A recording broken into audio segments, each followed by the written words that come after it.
All right. Hello, everybody, and welcome back to What's the Obsession live stream and discussion today featuring the Kiely Rodni case to help ensure complete justice for Kiely. And I'm so grateful for, oops, just 1 minute. There we go. Okay. And I'm so grateful to all of you who are still on that mission to help ensure complete justice for Kiely. So, without further ado, let me just welcome some special guest panelists we have this evening. So, just in order of how they are appearing to me backstage, we have Kevin Neese. How are you doing, Kevin? Welcome. Are you there? I am here. Awesome. Sounds good too. Good audio. And then let me also bring up my friend Justice A through V. Hey girl, how are you doing? Yay, I missed you. Oh, I miss you too. It's so wonderful to have you here. And then we also have let's see, Truckee Local, I think it is CCTV. Tell me if I'm wrong. But anyway, she's brought us some really awesome footage and just kind of experience and video and pictures from the scene where this terrible crime happened and has helped us to understand exactly what may have gone on. Please welcome CCTV. Hey. Hi, thanks for having me. Hey, of It's course. Nevada County local, so I'm from Nevada County. I live in Reno now, so I'm still local. I'm still there all the time. I was just there today.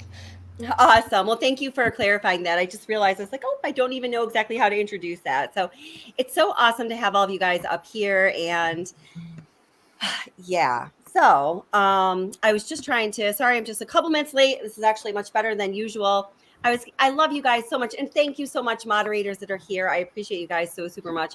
I was trying to get out a couple links and stuff, and I was getting so many text messages and emails because people have a lot of information to share, and that's a beautiful thing. So it is all good. So just as we're getting started here, because I have a couple things that I am pulling up for you, I'm just going to play a couple minutes of it's from a video I uploaded the other day.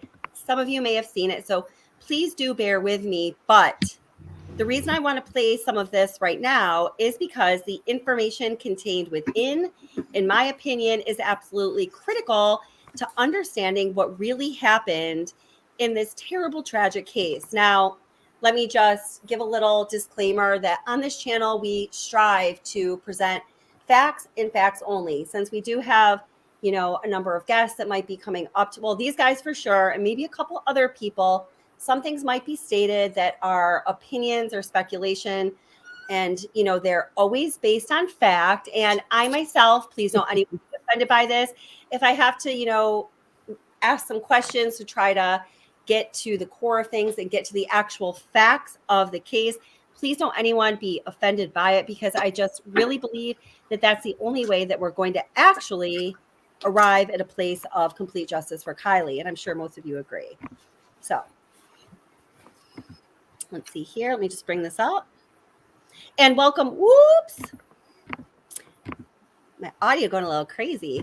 And welcome to everybody who's in chat. Now, I'm going to talk about the missing person poster and some weird things that have been going on with the missing person poster for Kiely Rodni, or they had been going on for a long time.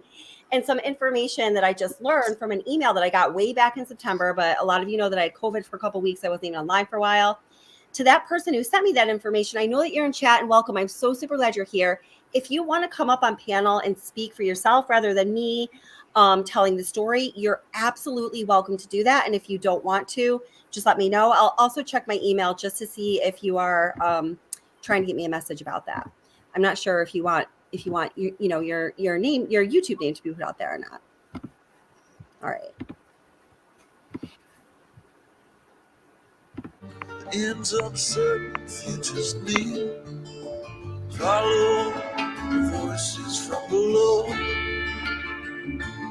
Wherever I go, there's a chain. My own shackles drive me insane. Let your back be new. From the beginning, people wondered why.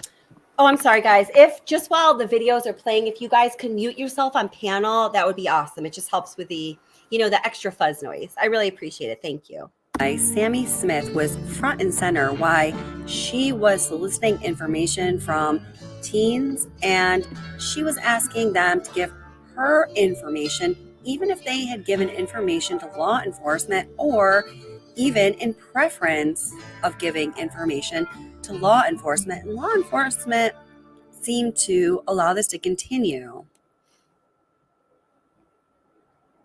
I'm in charge of the team's team talks. I see a lot of faces here. I know a lot of you. We go to school together. I've seen you around at this party. I've seen you around. Please, if you have given a statement to the police, that's fine. I don't care. I need every single teenager here. If you are willing to, and if you can, please realize how serious this is. I need you to come to me right now. If you can, please come give us a team. Please meet us over at that pop-up. Thank you. From the very beginning, Sammy Smith maintained the same script, much like Nicole Kessinger maintained in the Watts case. That's what it reminds me of. And Sammy Smith maintained that Kiely Rodni was extremely intoxicated. We were both at the party together. We were going around together. We were like a little pair. Everybody kind of saw us together. We would split off for moments. I have the last call to her, and I was the last person pretty much who knows what was happening. Smith got a ride home from the party at the end of the night. She says Rodney was planning to spend the night at the campground. I know that she was not in the right mindset or state to drive. And if she were to have driven, she wouldn't have made it far. In fact, a pillar of Sammy Smith's story regarding what happened that evening has to do with Kiely Rodni being so intoxicated.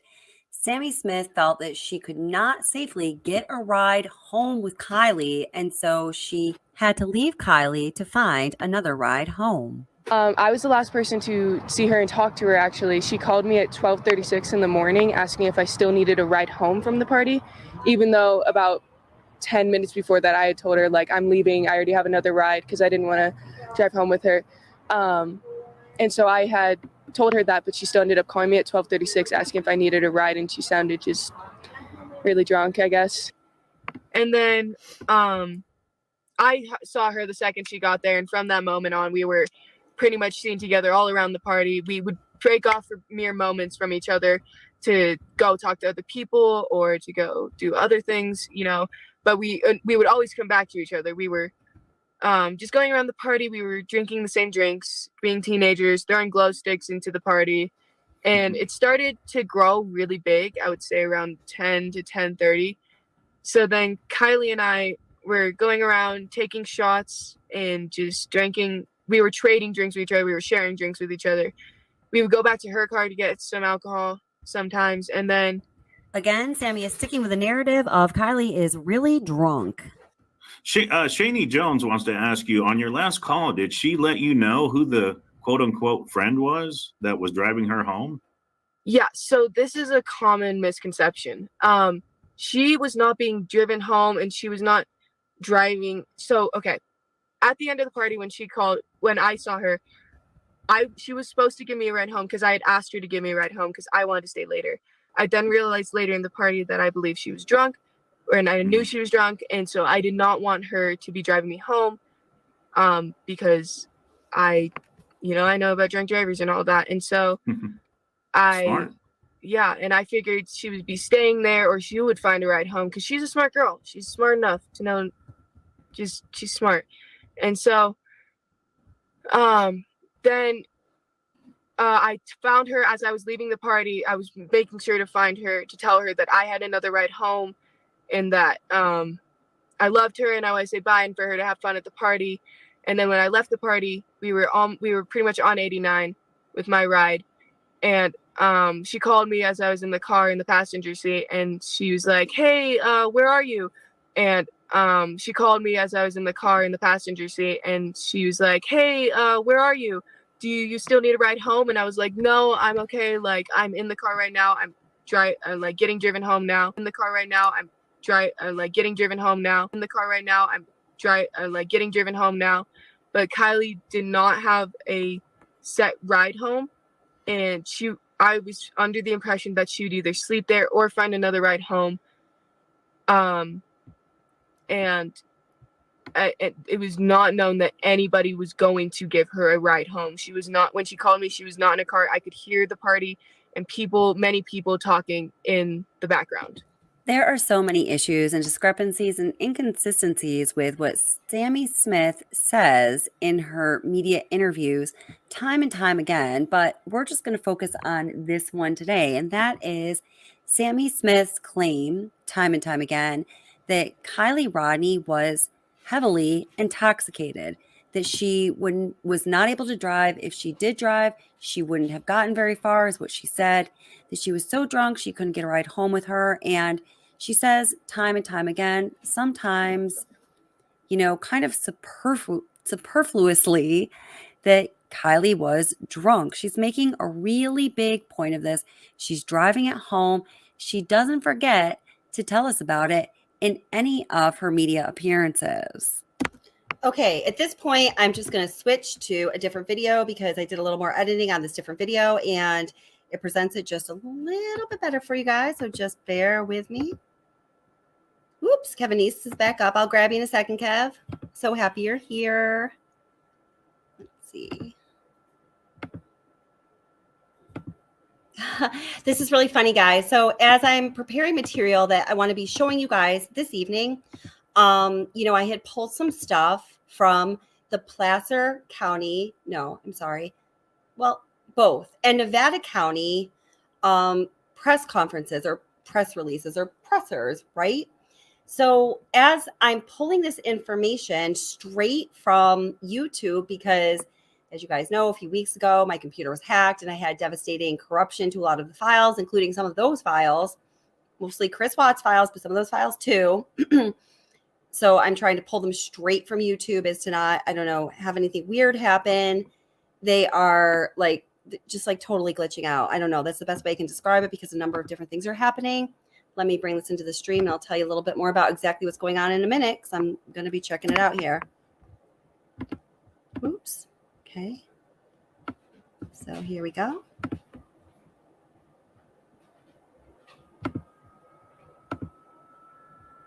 I know that she was not in the right mindset or state to drive. And if she were to have driven, she wouldn't have made it far. I'm leaving. I already have another ride because I didn't want to drive home with her.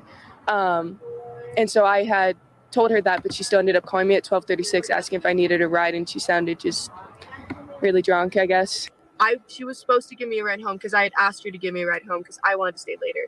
I then realized later in the party that I believed she was drunk, and I knew she was drunk. And so I did not want her to be driving me home because I know about drunk drivers and all that. And so here we have the official toxicology report that you may have heard many doctors or physicians or even a couple former medical examiners evaluate on YouTube. Well, I myself talked to two friends of mine who are physicians. One of them actually used to work in the medical examiner's office. She was not the medical examiner. I just want to be clear on that. And they have both come to the same conclusion that many of the physicians I've heard report on this in YouTube have come to as well. We see here that the level of ethanol in Kiely Rodni's bloodstream, which is how alcohol is measured, is in units of milligrams per 100 grams. And the reporting limit is 80. So that means the number of milligrams per 100 grams would have to be above 80 for it to be reported as any kind of positive result on this toxicology report. So we see here in the first row on the top, first column, the Kiely Rodni's result was 88.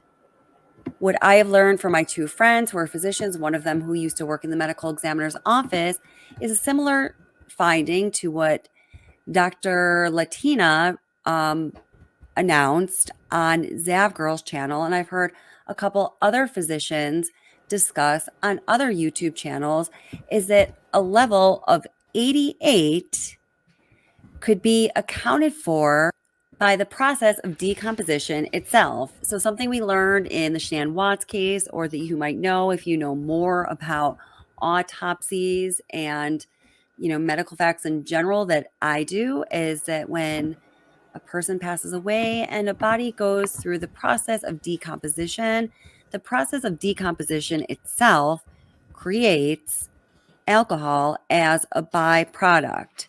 So the process of decomposition itself is going to render some kind of measurement of alcohol on the toxicology report, regardless of whether a person has actually consumed alcohol or not.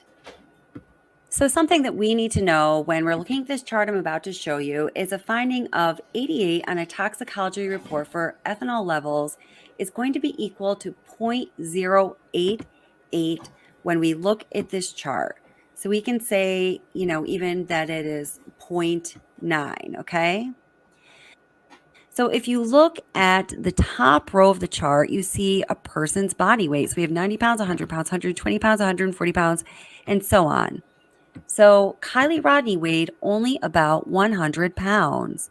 So if you now look down that column and find the 0.9, so her level was 88, which is 0.088. Let's round that up to 0.09. You see that is equivalent to 2 drinks, just 2 drinks. Okay, 2 drinks. All right. Like 2 beers, 2 glasses of wine, 2 shots of liquor. That's what it's going to be equal to. Now, we must remember that the process of decomposition itself in the human body after a human passes away produces alcohol that's going to render a result of positive ethanol on a toxicology report. So at least some of, if not all of, that 0.088 findings that's equivalent to 2 drinks is due to the process of decomposition itself. That means we can conclusively say that Kiely Rodni had less than 2 drinks of alcohol in her system that evening. Is that enough to make her intoxicated, inebriated, so that people watching her would be weary of her, thinking that she was not in control of herself, not capable of driving home, or, kind of like scary to get a ride home with? This is a subjective conclusion that one must make, but, come on, guys. Follow the voices from below. Wherever I go, there's a change. My own shackles drive me insane. Let your back be new.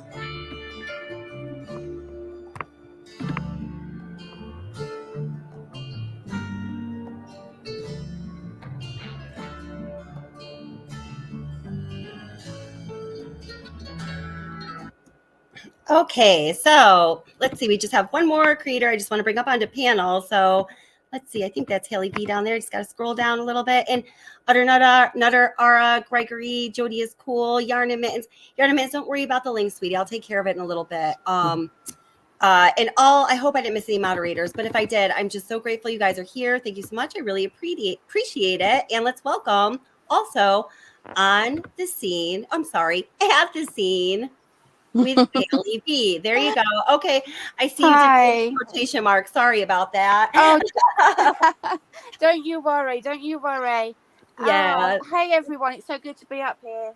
It's great. Oh, hello. I really appreciate your work. Oh, thank you. I'm a bit more of a visual person. Yeah. No, that's great. So on panel right now, we have CCTV, who is local to the area and has brought us all kinds of great material. We have Justice A through Z, aka Xena. We have Gregory Neese and the bullshit detectors. Well, we have Gregory Neese here. I don't know where the bullshit detectors are.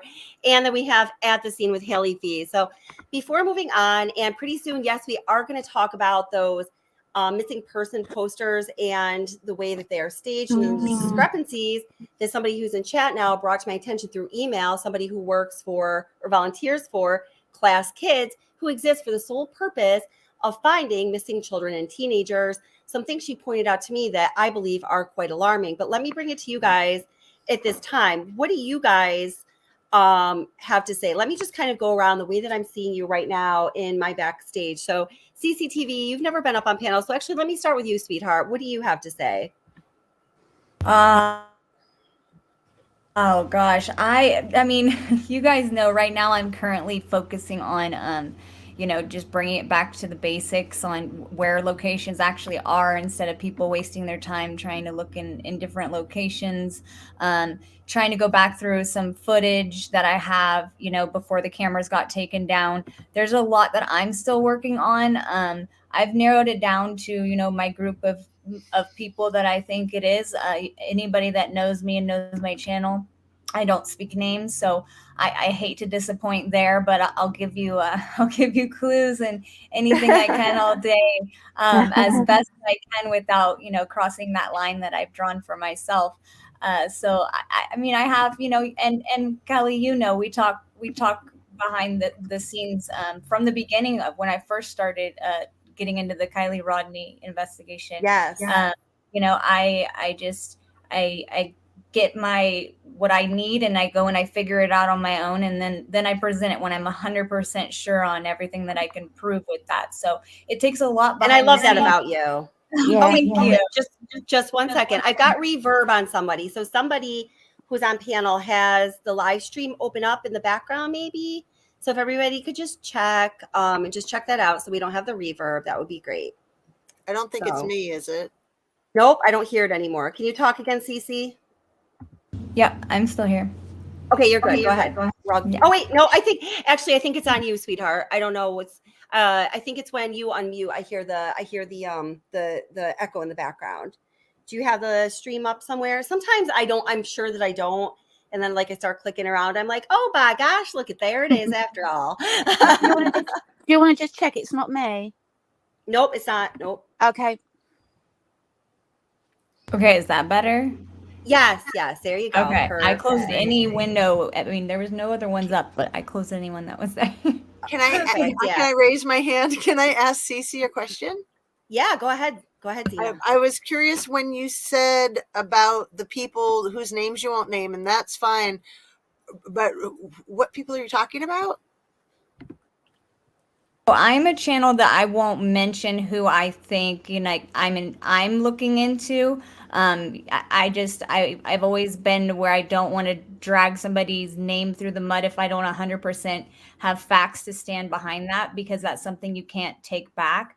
So that's why I just don't mention names. I'll do my own digging, and of course there's people I'm looking into, but I won't to the public release who exactly I think did this with that at this point. I'll release everything. I think that the road was blocked. I think there was other, situations that happen, but I just won't talk about the names of the people or things like that I just protect the names just because I don't want to speak badly if I can't prove it.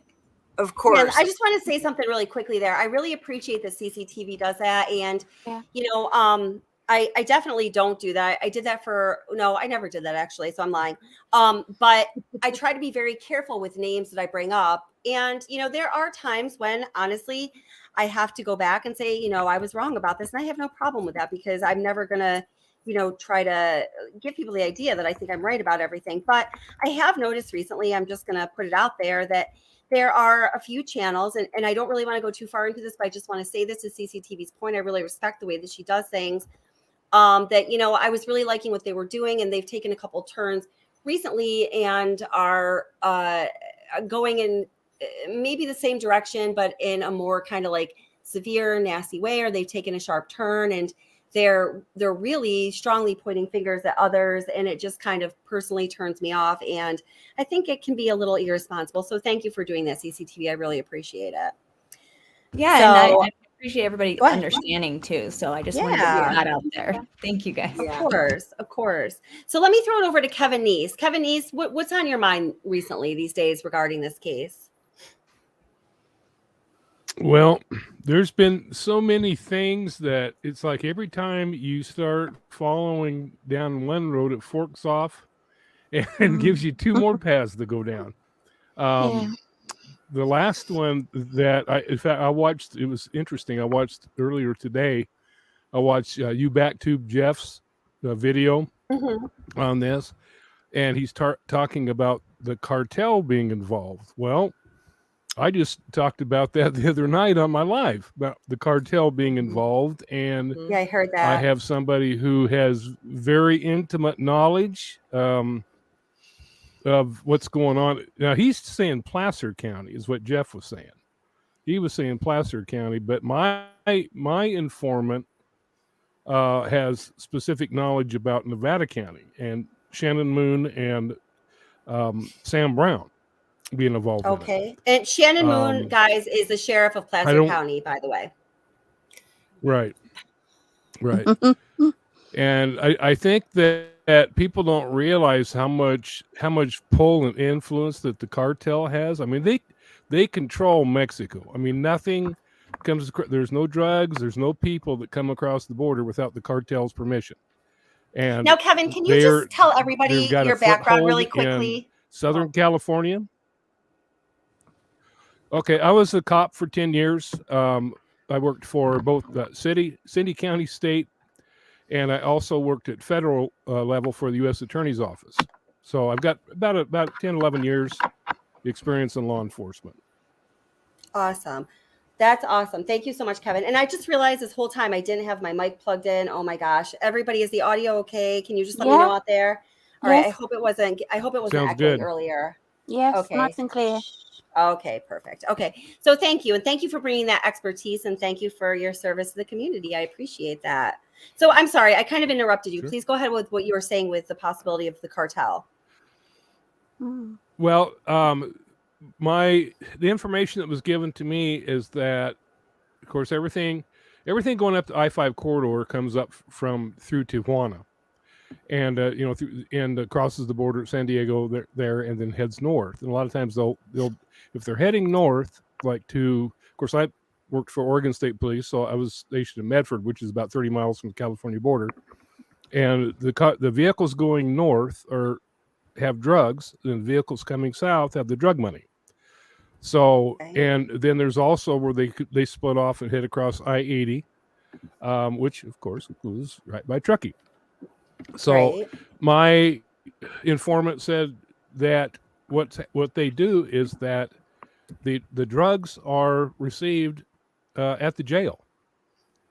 Oh wow! You notice that you had Shannon Moon, and of course her guy, the spokesman, he's actually the head of the jail. So Sam Brown, people that Deputy Brown, right.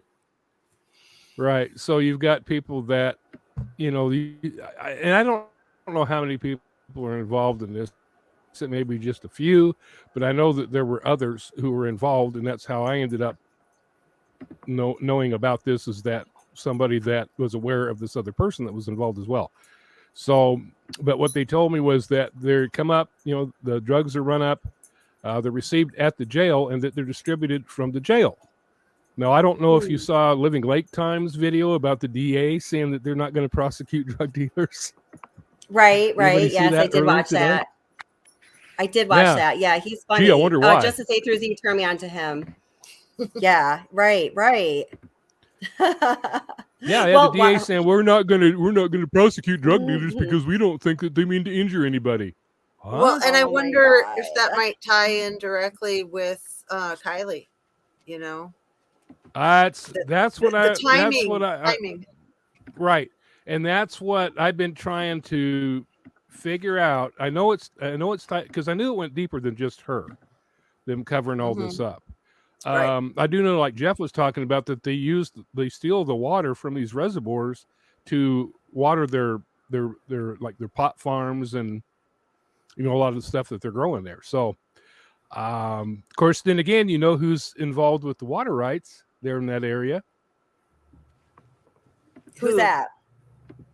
Sammy's I don't parents. know. Oh wow, how's that? Who? Oh, Sammy's parents. Well, is that the what water you rights? The water rights were owned by Kylie's grandpa. Oh wow, And is that so? The information that I have is that Sammy's parents, I don't know if they screwed him out of it or if they just bought it from him, but there was a deal that somebody showed saying that they were making $8.8 million off of that. Holy cow! His name is David Robertson. Thank you, Justice A through Z. Thank you. Yeah. And Yeah, Sammy's and mother. my understanding is that Sammy's parents own the water rights now.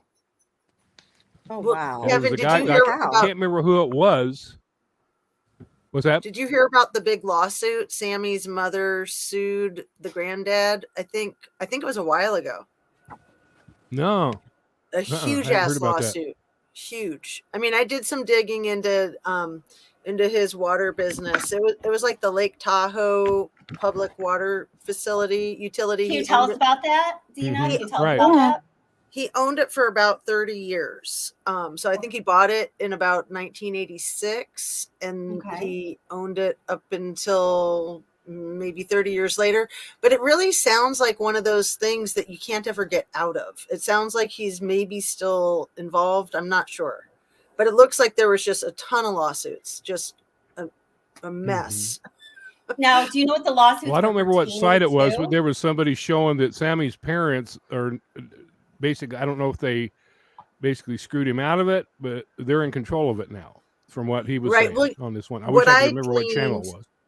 what I'd gleaned, and I just was like kind of going on the surface of everything, is that when you're dealing with the water there in Tahoe, it's like gold, it's the thing, it's the business. But you're dealing with federal government, so that would be where Sammy's parents come in, because they do all federal government contracts. And then you're also dealing with the Native American land. So then you're dealing with state properties and county properties, just politics out the wazoo. I mean, it just sounds like a nightmare. Yeah. Well, now just really quickly, I'm just showing here a map on the stream for anybody that is not aware of I-80. So Kevin Neese just mentioned the cartel and the drug trade, and how how I-80 runs right through Truckee. Truckee is not labeled on this map per se, but you see Boca right there at like the top right-hand corner. So, I'm just trying to give you an idea of, yes, I-80 does in fact run through that area for anyone that's questioning it. It pretty much goes right through the center of town. Yeah. Yeah, it does. Wow. Well, let me throw it over to you, Justice A through Z. What's on your mind? Do you want to pick up on any of that, or?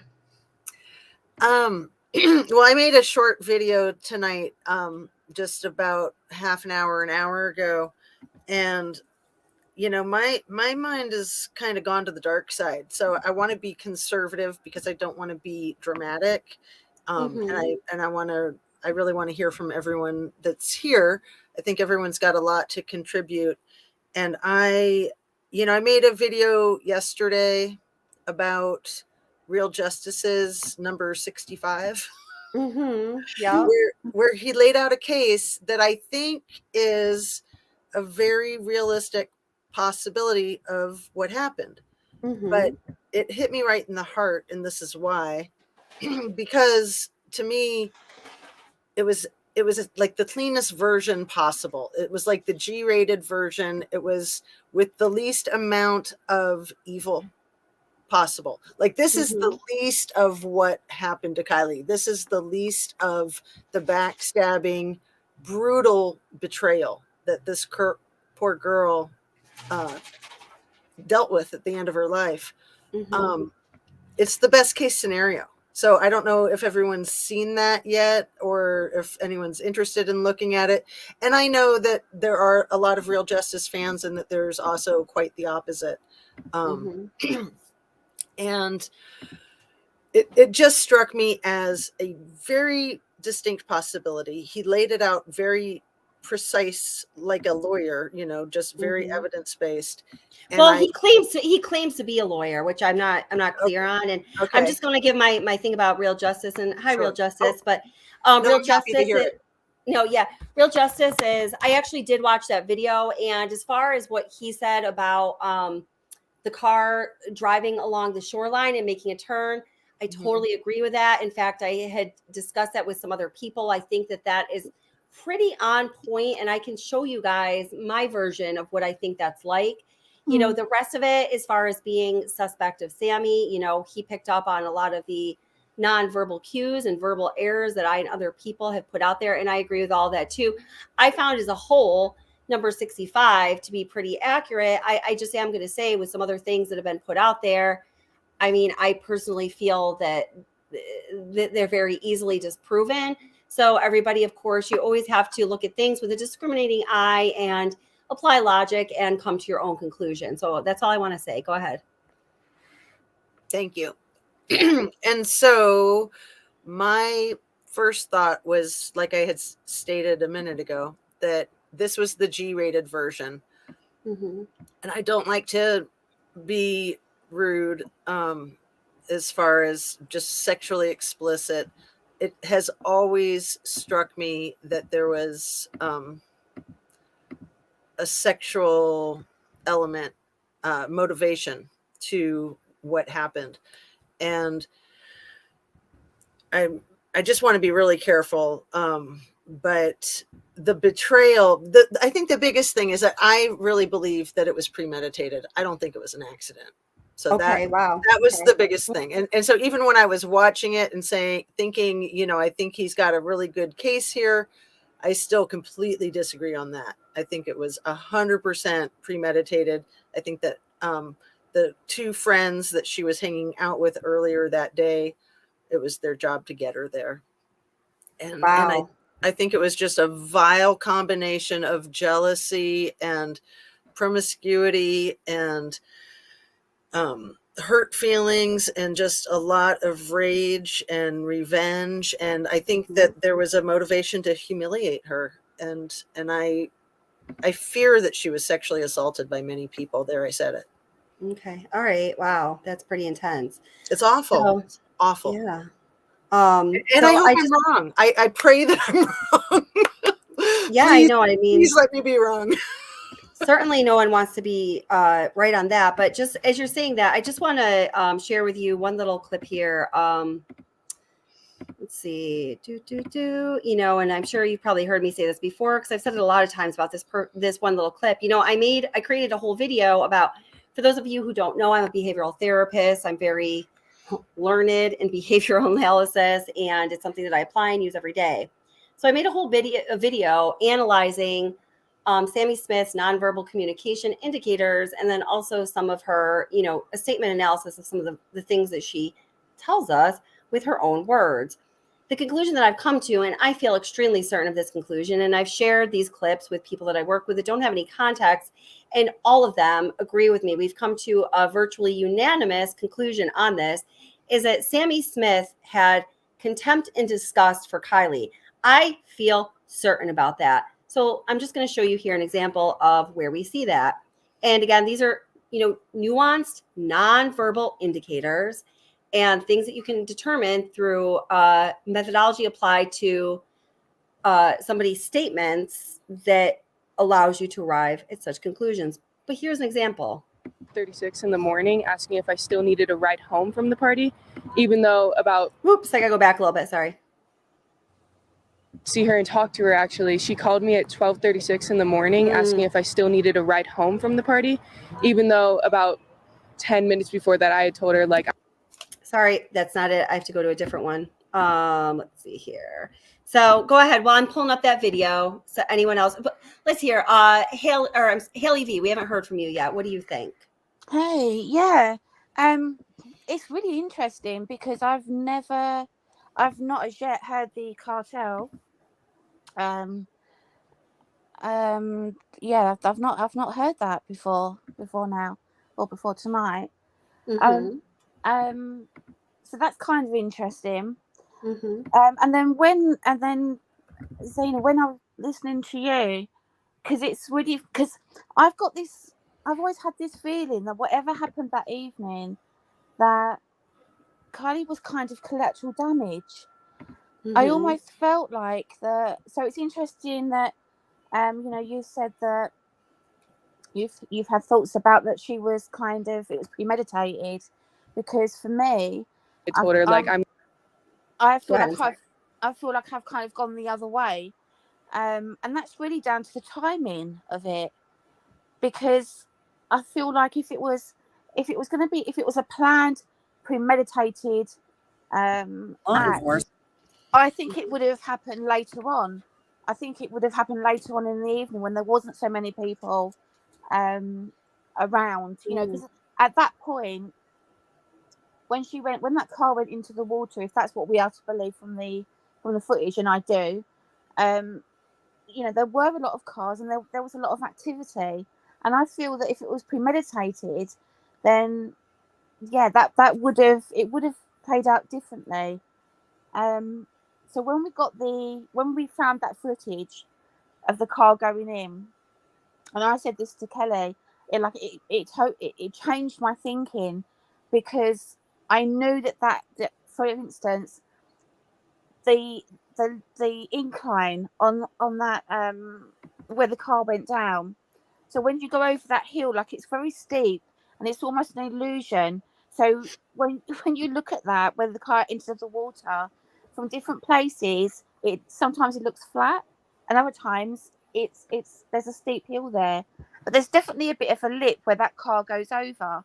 And then I feel like as that happened, no one would have really noticed it. So to me, I was leaning more onto it being an accident.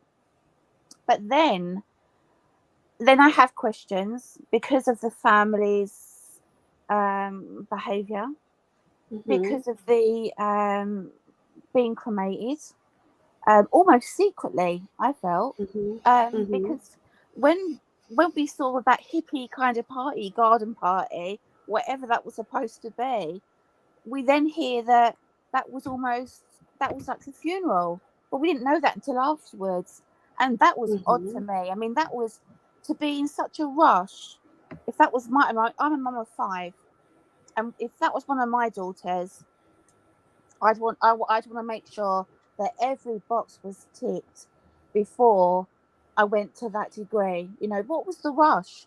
Why did they feel like they had to, to do that so quickly without really any information? It didn't make sense to me. So that was kind of not adding up. And I think with this case, a little bit like with the Watts case, as we've heard more, it's become more complex, and there's a lot of different players here. There's definitely contempt from Sammy. There's definitely questions regarding her parents and their involvement and who do they know. The weird garden party and a speech, urging us all to get hobbies. As I said before, I've got a hobby. I also want to find out what happened to your daughter. Right. So let's leave we can leave the hobbies, because it wasn't that long ago you was asking for everybody's help, and now you want us all to go away. Well, why did you want us all to go away? Why should we not remember your daughter and how beautiful she was? Where was the floral tributes that on that beach, where she went into the water? Where was it? It almost feels very much like the Truman Show, like very staged, very staged and rehearsed, and that is what I'm really struggling with. So I'm I hear that. torn. Yeah, I'm really torn between the timelines. Weird for me, and that to me puts more like it was just she fell asleep in the back, and it was either a horrible joke gone wrong, whatever. But then you've got all this other stuff. No, I hear you on that, definitely. Wait, hold it. Did you fall off the street? Hold it. Wait a minute. Give me 1 second here. Is everybody on? I don't see everybody up on. There's just not room. Hold it. Wait. I think Kevin fell off again. Okay, hold it. Let me grab him. I don't know if he has a bad connection. There we go. Oh, okay, there he's back. He's back. Okay, very good. Okay, Okay, so again, so now if we throw the cartel into the mix, I mean, well, we've kind of got all the cards out on the table now, haven't we? Yeah. Well stated.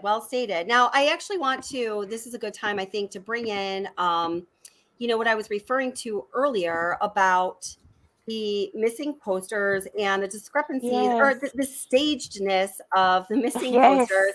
And then the information that the person who's in chat now shared with me over email about she's a volunteer for Class Kids. And again, they exist solely for the purpose of finding missing teens and children who need help to be found. And she explained some things to me. So let me just play that little 2.5-minute clip that I had as the, I don't know, whatever they call it, the teaser or whatever for this live stream. And then I'm going to go on to show you what she sent me and more that she shared with me on this topic. So let me just bring that in here. And Hey, Kelly, while you do that, can I speak on something I see in the comments right now? Please do. Okay, so I guess some people in the comments were talking about like a celebration of life versus a funeral. And to me, I did want to speak on that because that's something to me that I've always gone to, growing up was funerals, which is something that seemed, normal. As we got older, one thing I did notice is that when I had, other family members pass or friends, anything like that, they switched over to like a celebration of life because many times they'd want to get cremated.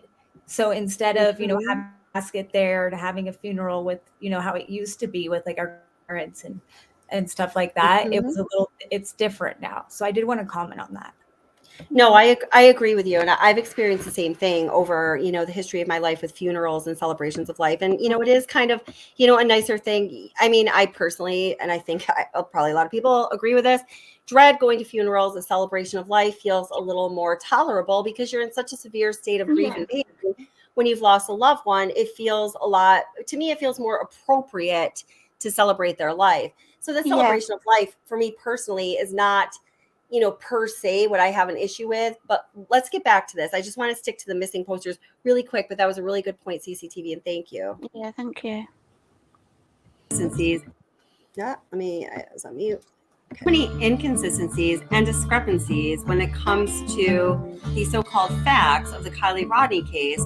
Sometimes it's hard to know what is real and what is fake or fudged or altered. The missing poster that was to let the world know that Kiely Rodni was a missing teenager and to look out for her and to give accurate information in hopes of finding her again. The missing poster itself has more remarkable problems than I personally ever could have imagined.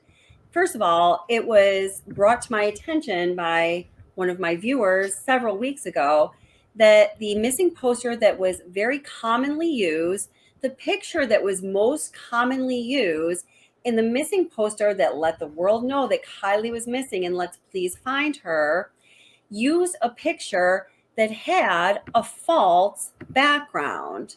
So you see this picture of beautiful Kiely with these pink lei around her neck, has in the background a group of people. It looks like she's at a concert or perhaps a community gathering, a Truckee community gathering, or she's in some location where there are a lot of people. Obviously, there she is in the forefront with some peeps in the background, right?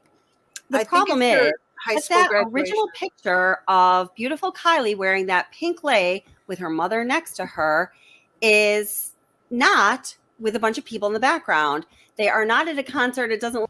Wait a minute. So somebody said 2 different pics, but hold up. Just wait for the side-by-side here. Look like they're at a Truckee community meeting, or maybe they are. But anyhow, there aren't a bunch of people in the background. You can see here from this picture, there are just trees and sky in the background. So here you can see in this side-by-side, there is a very... All right, so we see here, it's the exact same picture. Look at her necklace, look at her hair, look at her... I don't know. Do you guys think it's the same picture? It sure looks like it. So it's her high school graduation. That's what the green is. Yes. Yeah. All right. Well, let me finish playing this. We can talk about that later. Oops. And then I want maybe to get people to, turn into trees there. You never know. I know. Maybe they do. Truckee is special. We do know that much. Different. Same picture of Kiely. Different stuff in the background. Why on God's earth would they take out the trees in the background and put in a fake background of a bunch of people? It's odd. Now, this is strange enough as it is, but she there green is screened more. her speech. I was contacted by somebody who volunteers for the organization Class Kids. Now, I'm going to tell you more in detail during the live stream what this person had to say to me, but apparently there were flyers distributed on August 8th, right after Kiely went missing on August 6th, that had incorrect information on them. And we're going to discuss why this is such a huge problem, and why, when you bring all this information together, and you really just have to ask the question, were they really looking for Kiely? My own shackles drive me insane. Let your back. Okay. There are so many. Hold it. Okay, so now I just want to get to the other information about the missing poster. So let me stop that, bring another visual into the stream. Oh, StreamYard, I love your inability to be accessible. Thank you so much. All right, let's see here. Gotta get the PDF. Boop, boop. Downloads. Today, wow, I download a lot. Okay, there we go. I think this is it. Is this it? Yeah, it is. Okay, so let me just make this a little smaller so we can see the whole thing. This is how we do it here. I'm not so used to PDFs. Okay, so let me make sure you've got this in the stream. Oh, you don't yet? Just 1 second. Pull it up. Here we go. Okay. Don't mind me talking to myself. Okay, here we go. There it is. Okay, I'm gonna pull this full screen because I didn't edit the video or anything, or I'm sorry, the picture to make it any bigger, just so you guys can see it a little better. But everyone is still here. Okay, so I'm just gonna read to you the email that this person sent to me.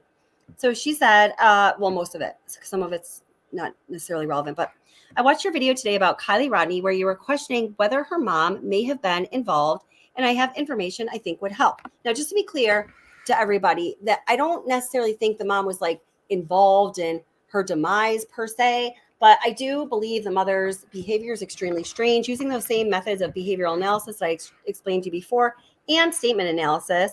And I just wanted to be totally clear on that. I think that's probably what she meant too. So the person says, I volunteer with Class Kids, an organization that helps find missing kids. They email missing flyers to volunteers anytime a kid goes missing. You circulate as much as you can to help bring them home.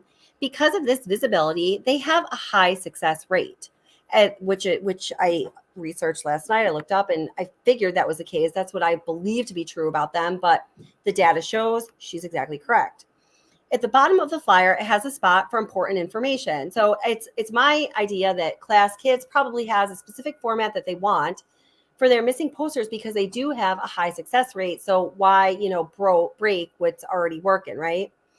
At the bottom of the flyer, it has a spot for important information, including where they were last seen or with who. On the 8th, I got a flyer for Kiely, but here's the thing. The party was not listed on the flyer. It specifically says she went missing from Truckee, last seen, quote, in her car, end quote, not Tahoe, not Placer Lake, not the party. If the mom knew about the party, like she said, it would have been on the flyer. They put all info on these. I've seen ones that said, last seen doing ecstasy at a rave. Why would you contact a huge organization like that? And yes, they have asked to be asked and then not tell them the truth. Yeah. I went online to find the link to that flyer to share it in your comments. It's gone. The local enforcement updated it to include the party many capital letters days later. I have the original flyer. That's what you all are looking at right now. I'll attach it here. I think we need to go back to the beginning. We need to look closer to home. Thanks for all the hard work you do. Okay, so here we are looking at the flyer that she sent me that she is speaking about. So let me just mess around with this a little bit. So those of you that can't see it clearly, hopefully can. Oops, dang, what happened there? What happened? Oh my God, don't tell me. It's going to appear on me. Seriously, man? There it Can you is. see it? All right, Jesus. Yeah. Okay. I'm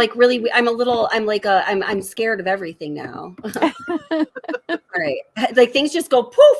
I've never seen things just disappear the way they do in this case. I know it's the Rodni. It's the Rodni curse. It is. But that's the Truckee way. That this apparently is the Truckee way. I just want to say, Kelly, I just want to say thank you to Flash, for the super chat. Thank you so much. Oh, thank you. I really appreciate that. Let me put that up. Thank you, darling. Thank you for bringing that to my attention. So, Kelly, I have a question. Of course. Is there no time for her Thank you, Flash. the last sighting of her on anywhere on that damn flyer? Well, let's inspect it. So thank you, Flash, by the way. I really appreciate it. Thank you for supporting the Thank channel, for supporting the you. search for Kiely and this awesome panel. So Flash says, fantastic panel, fantastic chat. Thank you all. Yes. Thank you, chat and moderators. You guys are freaking the best always. So let's see. And I see someone's backstage. I think it's probably DC. Let me see. I'll bring you up in a second, honey. Let's just take a look. Yes, I got you, DC. I'll bring you up in just a minute. So it says, so in the area that this person was talking about down at the bottom, it says Kiely Rodni went missing from Truckee, California on August 6, 2022. She has not been seen or heard from since her disappearance. She was driving a 2013 Honda CRV with a license plate, blah, blah, blah. Kiely was last seen wearing green dicky pants and a black top. So that's all Justice A through Z that's stated about, from where she was missing. And, that's all the detail that's given. So now the person that sent me this did also provide other flyers that are more exemplary of a typical flyer that they will be sent at class kids when someone goes missing. So let's just take a look at those. Now, do you know if these people are still missing? Because I would like to make a note of that if they are. I truly don't know that. And I want to point out that the flyer says August 6th, so Saturday, not Saturday. That's not Friday right. the 5th. That's right. Exactly. Yep. That's another problem. that's basic, isn't it? To not have the actual to not pinpoint the actual site. That's just fundamental. That's shocking. Yeah. The Yeah, site I was stunned to read it too. Yeah, and she had sent me this email, I think on September 17th. And because I had COVID, and I'm sorry if I still owe you an email. I think I'm caught up, but I've been so behind. So here we have Alicia Navarro, and God bless Alicia. I don't know if she's been found or not. I'm going to try to find that out. I don't know if any moderators can find that out so we can put the message out, or if you're still here, Jeannie, if you can tell us. Let's see. Let me just go down and chat. Let's see here. See if she said anything. Oh. Okay. And Jeannie says that poster had only been seen by the volunteers. Okay. And then she said she did what she normally does with it. She puts it, I can't remember what you said, Jeannie, like some certain places, and then you send it out to some certain people through email just to help the effort. Because my God, who doesn't want to help to find missing children? Jeez. So this says Alicia Navarro, and oops, I can't do that because I won't be able to read it. Hold it, just one sec. All right. Alicia Navarro. Alicia went missing from Glendale, Arizona on September 15th, 2019. She's not been seen or heard from since her disappearance. The picture on the right is an age progression of Alicia to 17 years by the NCMEC. And then it gives a lot of detail on the left-hand side of the poster. And there's that. Let me bring another one up into the stream just to give you guys some examples to be as complete as possible. So this one is for Aya Wright. Aw, for little sweethearts. Oops. Okay, present.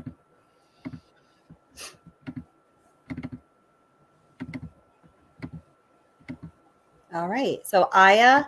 So it gives information at the top, gives information about her in the center. I was abducted by her non-custodial mother on July 18th, 2021, bitch. A child abduction warrant was issued for Danielle on January 2022. Well, I really hope she's been found. Yeah. So those are some examples of some other posters. Mm-hmm. And, it really just strikes me that this person who, volunteers and does this great work for this very successful organization, Class Kids, you can go and research it yourself. I researched it last night. I researched a little more this morning. Everything she said about was completely correct. They have an exceptionally high success rate of, moving towards actually finding these children and finding them, whether they are still with us or deceased. So I'm sure that they have a format that works, and they want people to follow that format. So I don't know. What do you guys think? Wait, let me bring up DC really quick. Hold it. She's just hanging out backstage. So Everybody, please welcome my friend DC Primetime, who also has a channel. This is Creator Panel right now. So DC Primetime, welcome. How are you doing, darling? Hey, DC. Hi guys. Hey. I've seen all of your videos. I'm stunned. All of you in one place. This is amazing. Thank you for not giving up the good fight, you guys, because a lot of things don't make sense. And I'm a very logical person, and I'm trying to make it make sense, but it kind of doesn't. That's right. Now, I just want to say really quick, Jeannie, who's the person who had sent me that information, just said, whoops, hey, Jeannie, and thank you for being here, Jeannie, and thank you so much for sending me that. Says they want the most relevant information to find them. It's the only thing that works. So, when she and I were going back and forth, that was the point that she was making, is that it's absolutely absurd that you would not send along the most relevant, honest, accurate information you know of when you want somebody in your community, your friend, or my God, your child who is missing to be found. So why the vague lack of detail when there were so many people who apparently knew all of these details? It's not okay. No. And can I add that video that they did that still shot of her in the bodysuit and the Dickies? It was like they kept the location of where that was taken top secret too, which They did. Normally you'd want to say, this is the address, this is the place where we have her on videotape at such and such a time. And so all they showed was a screenshot. They totally kept it like top secret what place it was.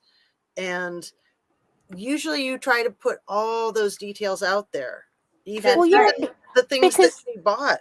Absolutely. But I honestly agree with you there, because normally you would have the last sighting, and I was looking for that piece of footage because I wanted to know, well, where was that? What time was that? What day was that? Because often it's very important to go back and look at their footprint before they went missing. Who were they talking to that morning? Who did she run into? But like you said, there was none of that. I shouldn't have to be looking and trying to dig something when it should just be there for everybody to see. We should have known what Kiely's movements were for 2 days prior.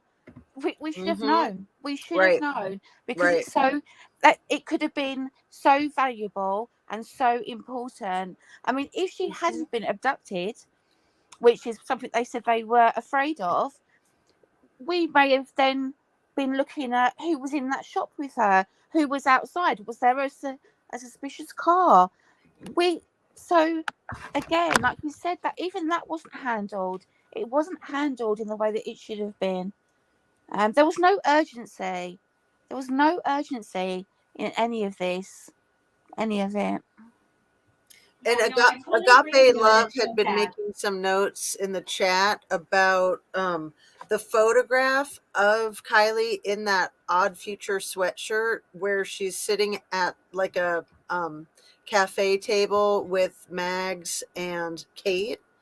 Yeah. And I had never heard this, but in the chat, Agape was saying that picture was taken on August 5th, earlier in the day. Oh wow, I didn't know that. I never heard that. And I'm definitely from the south. Essex. Sorry, I was just looking at chat. and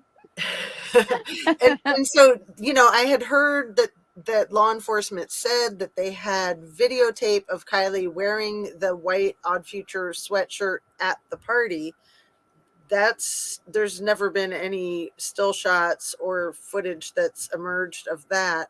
But that is so strange too, I think, Justin. But seeing that photograph of her in the Odd Future sweatshirt, I always assumed that was like a year prior or something. So I'm curious if you know for sure that it's from August 5th, Agape Love. Sorry, I just had to step away for a minute. Sorry, I hear you guys though, but so that's really interesting. Yeah, I would like definitely some more details on that. Because I did, I'm sure like many of you, to your point, Zena, wondered why the heck they didn't release that. Why would you not release, the image that was the closest to what she may have last looked like when she was last Absolutely. seen. That's just craziness. Yeah. Well, Absolutely. and I wanted to throw something out there real quick is that this is one of the places that I was going to today. I did not go there because, mind you, I have been out to Prosser numerous times. I've been out to Boca numerous times. I went to a few places today, and everywhere I went, there was a Nevada County Sheriff. So I pulled over by the freeway before I had to head back. And I waited about 15 minutes just in case for some unknown reason he decided he was going to the gas station. And sure enough, 15 minutes later, when I was running out of time before I had to be back, he was still at the gas station. So Wow. I took a picture of it or like a video just to prove it. So, I have to prove everything. Yeah, no, you're good. You're very good with CCTV is very good with receipts. I just want to say that. So I took a video, and sure enough, I got it in the video. Who was the guy? Nevada County Sheriff's. One of the places I was sitting, he would not have been able to spot me, but he slowed down because it's a particular area I checked out today. That's it being questioned in a lot of videos and picture, or actually mostly in a picture that everybody's very familiar with.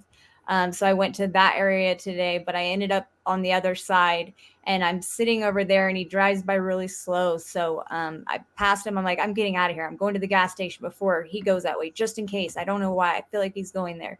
And I rushed to get there, and he's in front of me. And I'm like, dang it. And so then I keep going, and then I pull over to give him some time. And then another one drives by in the other direction. And then I go back. I'm like, okay, 15 minutes. That's a long time.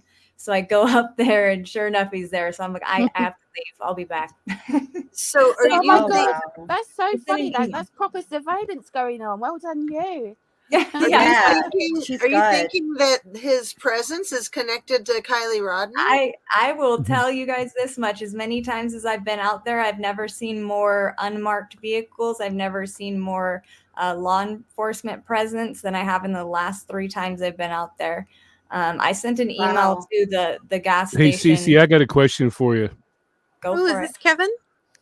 Yes, and this is Kevin Nee speaking out. People are asking. Are you familiar? CCTV was just talking, and now it's Kevin Nee speaking. Just for everyone in chat who's not sure, Kevin Nee, you don't have your name or anything up there, so I just want people to know who you are. Since Cece's local, I want to ask her this: are you familiar with Alyssa Hambrecht? Roberts. That is a negative. Spouse. I know the name. I'm very familiar with the name. Very familiar with the name.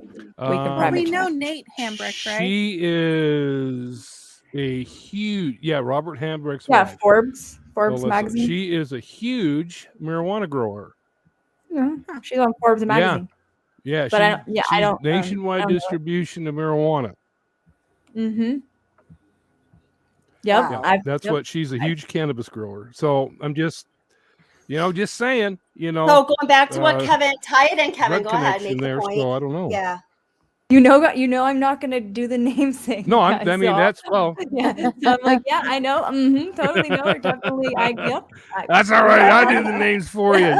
Whisper them in my ear. I'll shout them out. No, definitely know how to spell every. No, name. but I'm just saying, all this other drug stuff coming together. She's, I don't know, but she does it legally. I mean, she grows it legally, but she's got nationwide distribution. She's very smart about but it. But it's a big operation. It's a huge operation. So, and I'm just, the only thing I'm thinking of is that anything to do with drugs, if there is a very big cartel presence in that area, just do the math. Kevin. Now wait, hold it. Wait, just one second.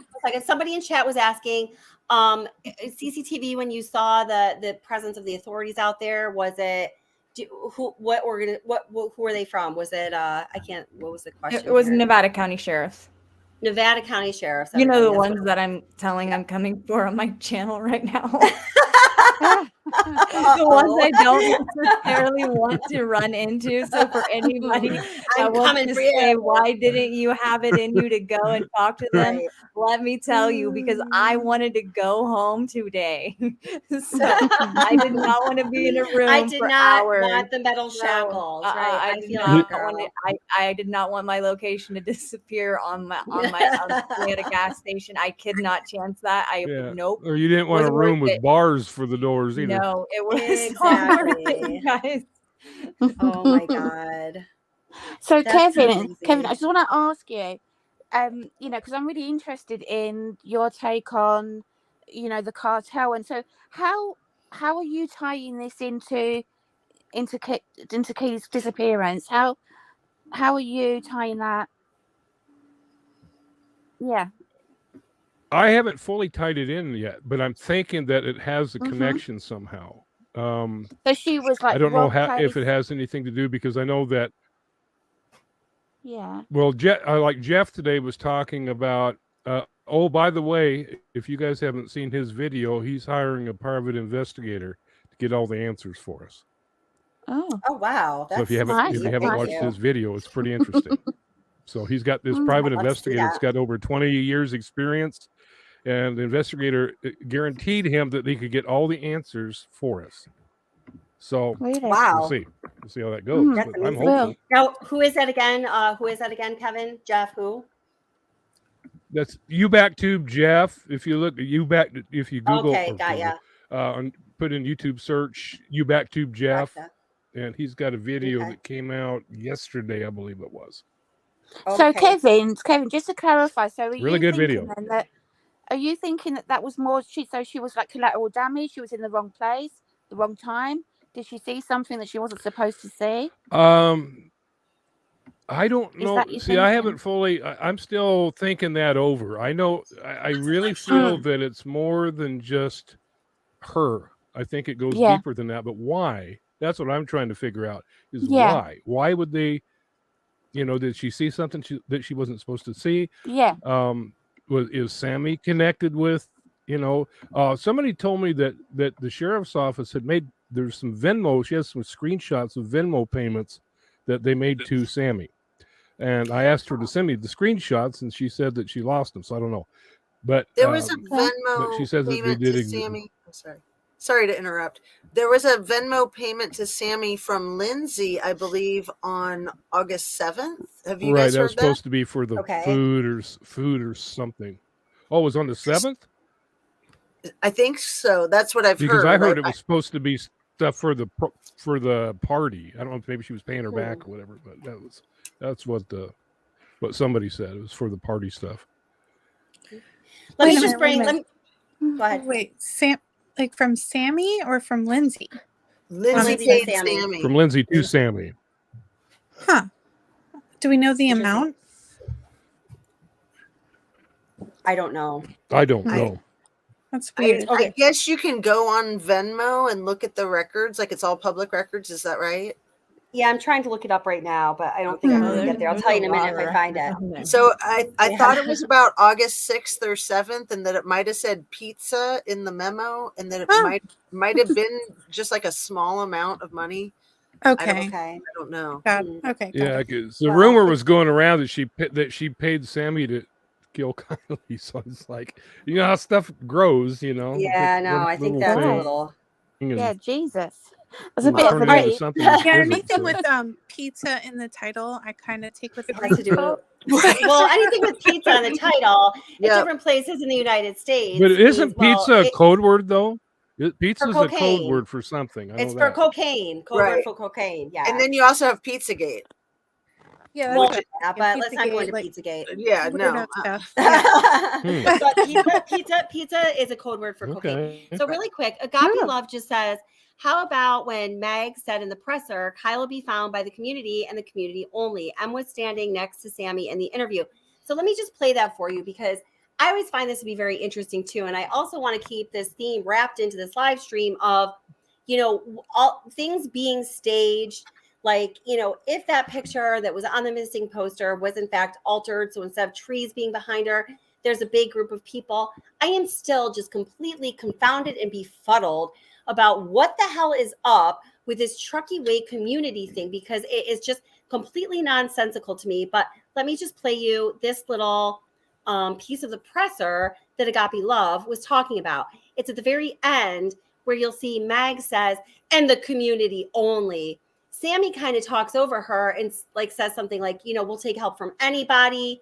But Mags is adamant that it is the freaking trucky ass community only. Whoops. And just able to be there without the pressure of parents, the pressure of media, the pressure of adults and police, so that they feel more comfortable talking with another teen to come forward and maybe share some information. I just want to say really quick, this is from Zav Girl's channel right here because I can't find my video that has this in it. There's just too many videos right now. I can't remember at the moment. But I think this is the video where Zav Girl questions something that I and other people also picked up on. Zav Girl questions it, I think, really correctly, where, you know, Mags is saying, you know, we got a lot of really great information. It was all useful information. And, you know, what most people are thinking when they're watching that is, what do you mean useful information? You guys are still absolutely clueless as to where Kiely is. Isn't that the end goal? So how can you say information is useful if it's not helping the investigation? But let them speak for themselves.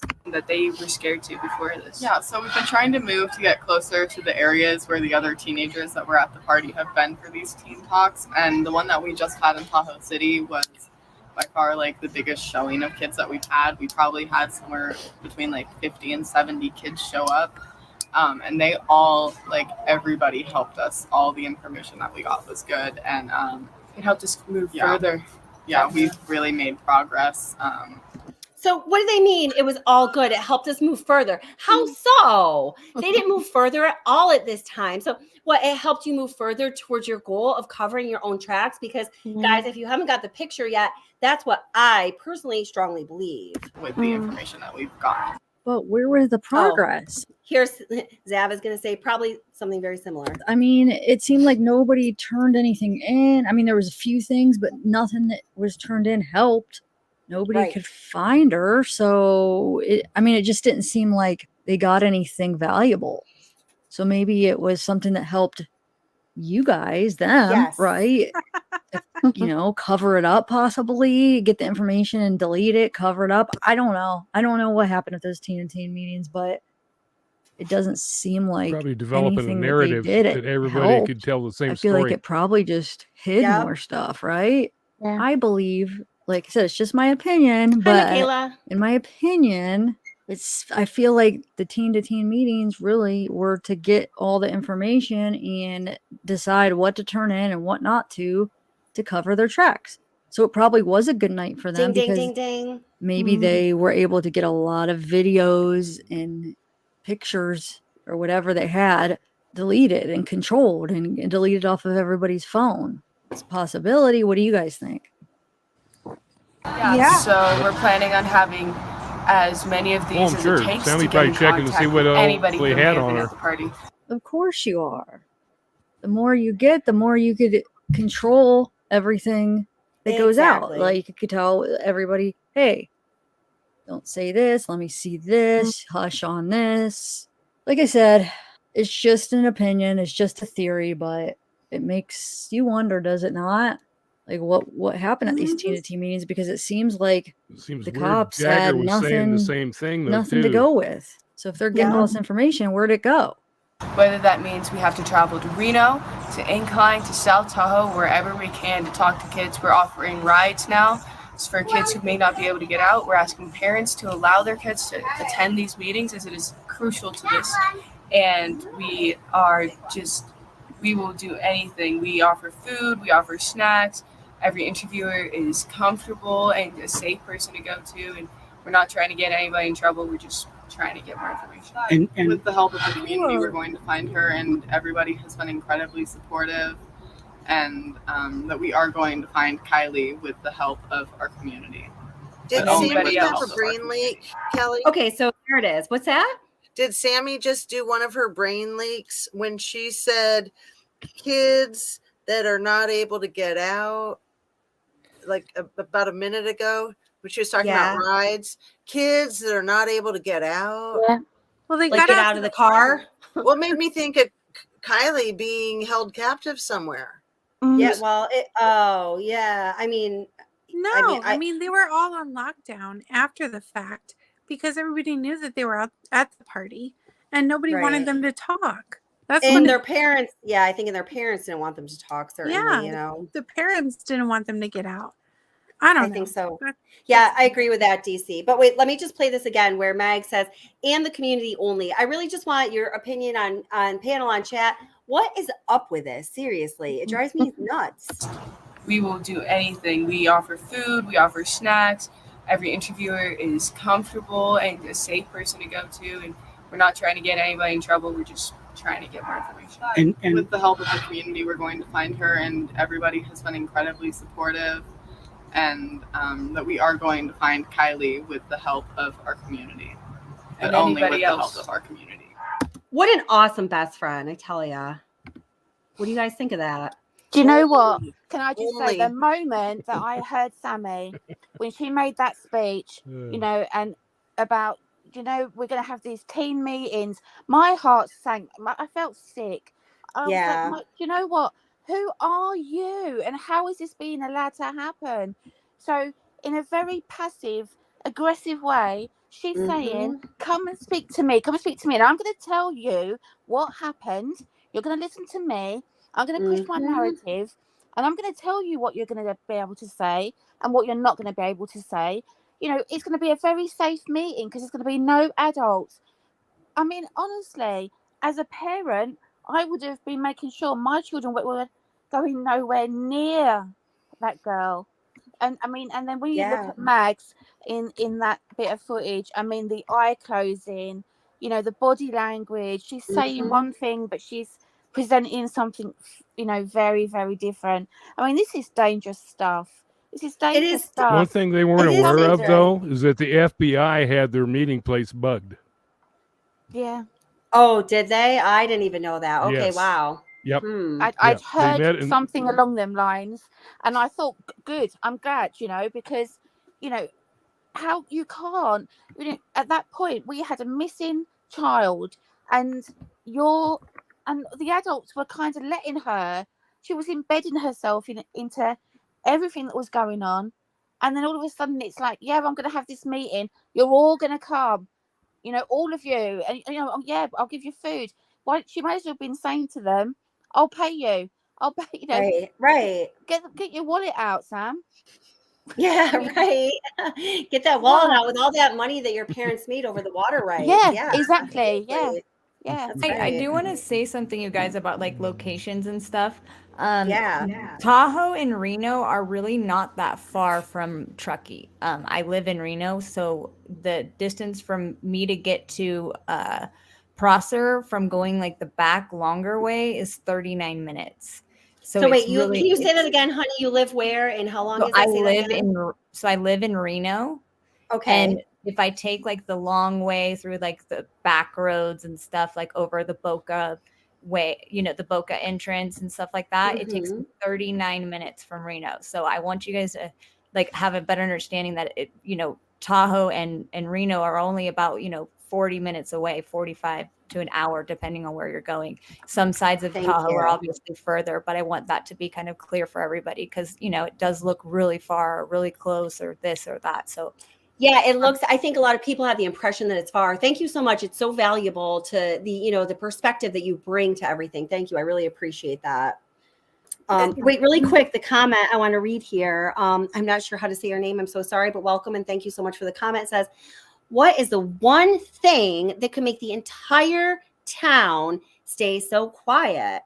And then the person says extreme fear, because not everyone is getting paid. Yeah, I mean, I think that this is a central critical question that we all have to ask if we really want the truth. What is the one thing that is what is the one thing or culmination of things that's going to make that whole Truckee way town zip their lips and throw out the keys until now? I really thought when the pressure got hotter that some of those kids were going to either on their own or by banding together turn and flip and tell what they knew, and that hasn't happened. I want to know why that is. Yeah. Anyone? Absolutely. I mean, I can agree. So like I've said, I'm not going into like some of the things I'm trying to kind of debunk or whatever, I don't even know, because I've gotten actually so much more grief from it than anything, is just like different areas being like Scientology camps, stuff like that. But one thing I will confirm, but I'm not saying that I believe it's involved. I am saying that I will confirm that it is something that I've known about for decades, is that the cartel is very much so in Nevada County. There you can, and I said it on my live last night, I won't post the articles and stuff like that. There's, there are cases that I've mentioned I will be, going into at some point. But there's some cases I will not touch, and rightfully so. They do involve the cartel. So if you just look on theunion.com, there's a website for you. You can just put in a simple Google search, and it's very much been there for decades. I personally do not think that that's what happened in this situation, but I do I do want to, make sure that truth is known, because, any Nevada County local knows that for decades they have been known to be, especially when the marijuana cultivation wasn't legalized like it is now, and it was something done, incognito and hidden and stuff like that. I mean, so that's back in those days, but I don't think it's gone away. It doesn't really just go away. No, it doesn't. Yeah. I just want to say, DC's comment, she really makes me laugh. She's just talking about the free gates, Oh gosh, yeah. Yeah. Jeez. But No, wait, I somebody like- in the chat just mentioned an echo. Is the echo gone, guys? Or are you still getting an echo? I'm sorry to interrupt you, Haley. Just let me know if you still have an echo. Hopefully you don't. I'm sorry. Go ahead, sweetheart. I'm sorry about that. Yeah, no, I just spotted DC's comment, so I was just kind of like, Gotcha. That is funny. What'd she say? The mom. So DC said, "Whoops." The mom's three gates. I use the mom's three gates all the time. I like it, except I altered it a bit. Is it kind? Is it helpful? Do I give a shit? I love it. Oh, DC, you crack me up. Was she using the three gates in her speech? I must have missed that. Yes. I know. Yes, she really did. She went there. Yeah, Damn, put in the hobbies. We got the free gates. Funny. Yeah. Yeah, exactly. And Watts, I see a lot of the comments right now. Like I said, I do want to just just let people know that yes, they have been there for decades, but I absolutely do not think they are involved in this, because I'm seeing a lot of these comments coming through right now. But I personally don't think so. I'm not gonna, I'm not that person to sit there and say you're wrong, I'm right to any other channel. So I just that's my opinion. Yeah, no, absolutely. I mean, at this point, that's all we really have is opinions and speculations out there, because the actual facts and the truth and the information that is often put forth in most investigations has been completely withheld, obscured, or changed by authorities in this case, which should make everybody sick. So I just want to read this comment here. Whoops.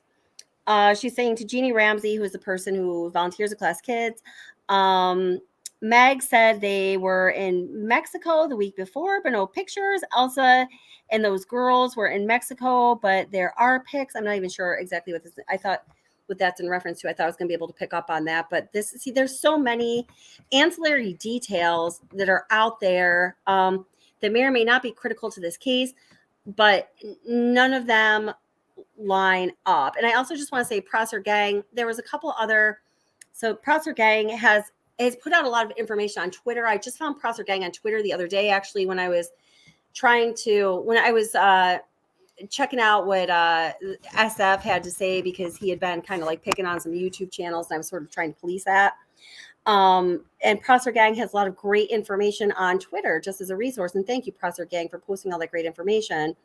Prosser Gang says cartel only responsible for chain of drugs in this situation.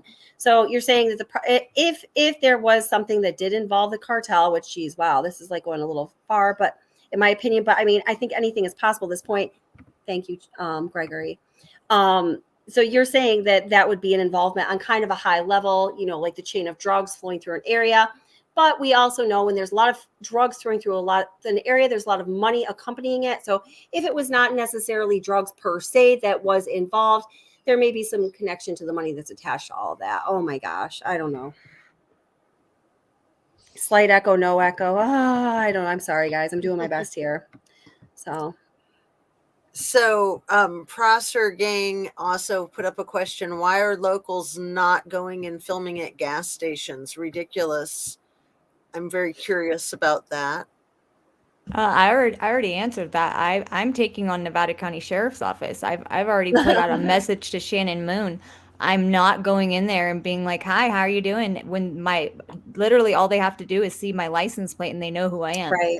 So I'm not putting myself in that situation. I posted a video yesterday with a comparison photo that I took. I did take a photo out there, so there is a photo up right now. So I took a picture. I was going to go in and ask questions. Are you talking about the alleged gas station where the CCTV still shot was taken? Yes, that's the gas station. Yeah, and that's the one I emailed. Is it the RV deli convenience thing, or is it a different name? I'm not putting that out there right now, just because that's something that I emailed them that I'm not putting out the location because of everything surrounding that. I did write them a really nice email and just let them know that I would like to clear up some things and that I think that even if they can just respond back to some of my questions, that would help clear the air a little bit. If it was, video, what kind of surveillance they have there. I saw the cameras; they're pretty old school looking. But like I said, I was going back in there today, Prosser Gang. I had every intention. I'm not going to put myself in basically where I don't want it. Somebody I don't want to see right now. I've literally called them out on my channel. So no, I'm not doing that. It's not something I felt safe doing.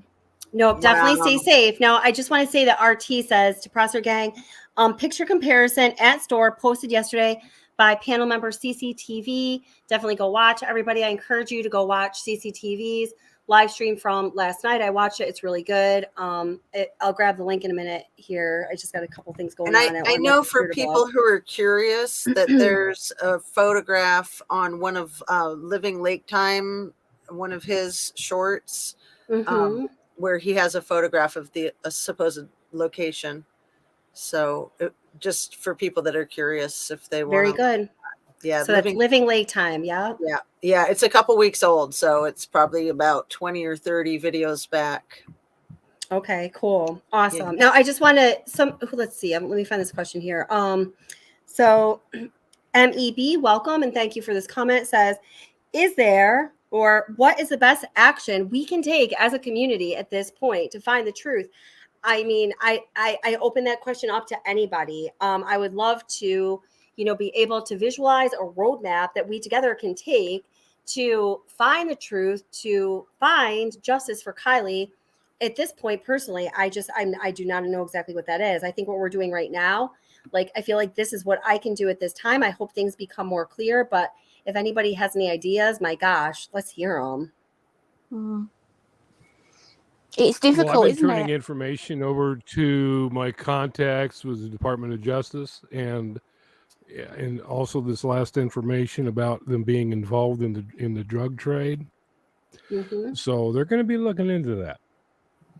Awesome. And thank you for doing that, Kevin. Wait, I just want to address this really quickly. I would like to see these crime sleuth channels to spend a lot less time talking about themselves. Who's going to hit the fan here pretty soon? Thank you, Kevin. I'm going to get back to that. But this person says, I'd like to see these crime sleuth channels spend less time talking about themselves and just get to the point. I'm not sure exactly how we're talking to ourselves, but if you don't appreciate what's going on here, bye-bye. Hi, Joan Bradley. Welcome. Yeah. Joan Bradley's one of our wonderful moderators. I'm so glad you're here. Welcome back. Sorry, Kevin, my blood was starting to boil when I read that. Please go ahead. Shit's going to hit the fan, says Kevin, because he has contacted the Attorney General, you said?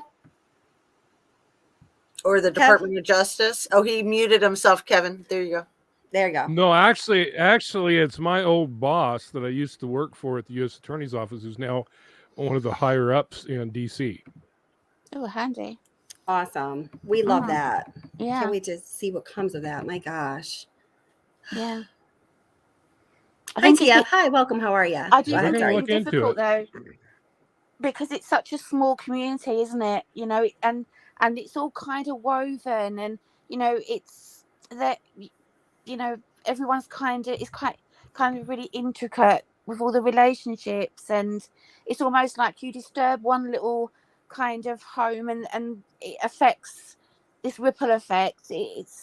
And that's what makes it making it very hard, because we're not just looking at the involvement of one person. In my opinion, we're looking at a much bigger thing going on here. Yeah, I think there is too. Now, Oh, yeah. there's a lot of people in chat, or a couple people have said Justice A through Z. I think Justice A through Z theory is very likely. I think Sammy was delivered to that party. I think it was just a setup. I think the fact that Mags stayed on 10 minutes is very odd. So do you want to tell us a little more about your theory, Justice A through Z? I know that you touched on it in the beginning. Well, and I think she said, I think Sammy was delivered to that party, but she meant Kiely. Kiely was delivered to Sammy. Okay. So that's my theory, is that Kate was hanging out with her during the day to try to divert her away from her other plans. She was allegedly planning to go to a car show in Reno with her mom.